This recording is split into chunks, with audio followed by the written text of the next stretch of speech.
என்னடா உள்ள படிச்சிட்டு இருக்கேன்னு பாக்குறீங்களா? இப்ப இந்த கில் டோர் எடுத்துட்டு இந்த இடத்துல ஸ்லைடிங் மஸ்கிட்டோ நெட் டோர் போட போறோம்.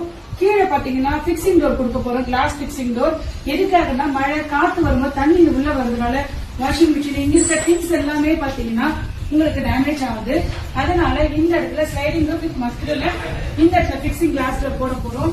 உங்க வீட்டுல தேவையில்லாத இடங்கள் ஏதாவது கிளாஸ் டோர் போடணும், மஸ்கிட்டோ நெட் போடணும்னா நீங்க எங்களை கான்டாக்ட் பண்ணீங்கன்னா எங்களுடைய டீம் உங்களோட வந்து ஹாப்பியா நல்லபடியா ஒர்க் பண்ணி கொடுப்போம். இதை முடிச்ச பிறகு மறுபடியும் அடுத்த வீடியோ அப்லோட் பண்றேன். மீண்டும் அடுத்த வீடியோ பார்க்கலாம்.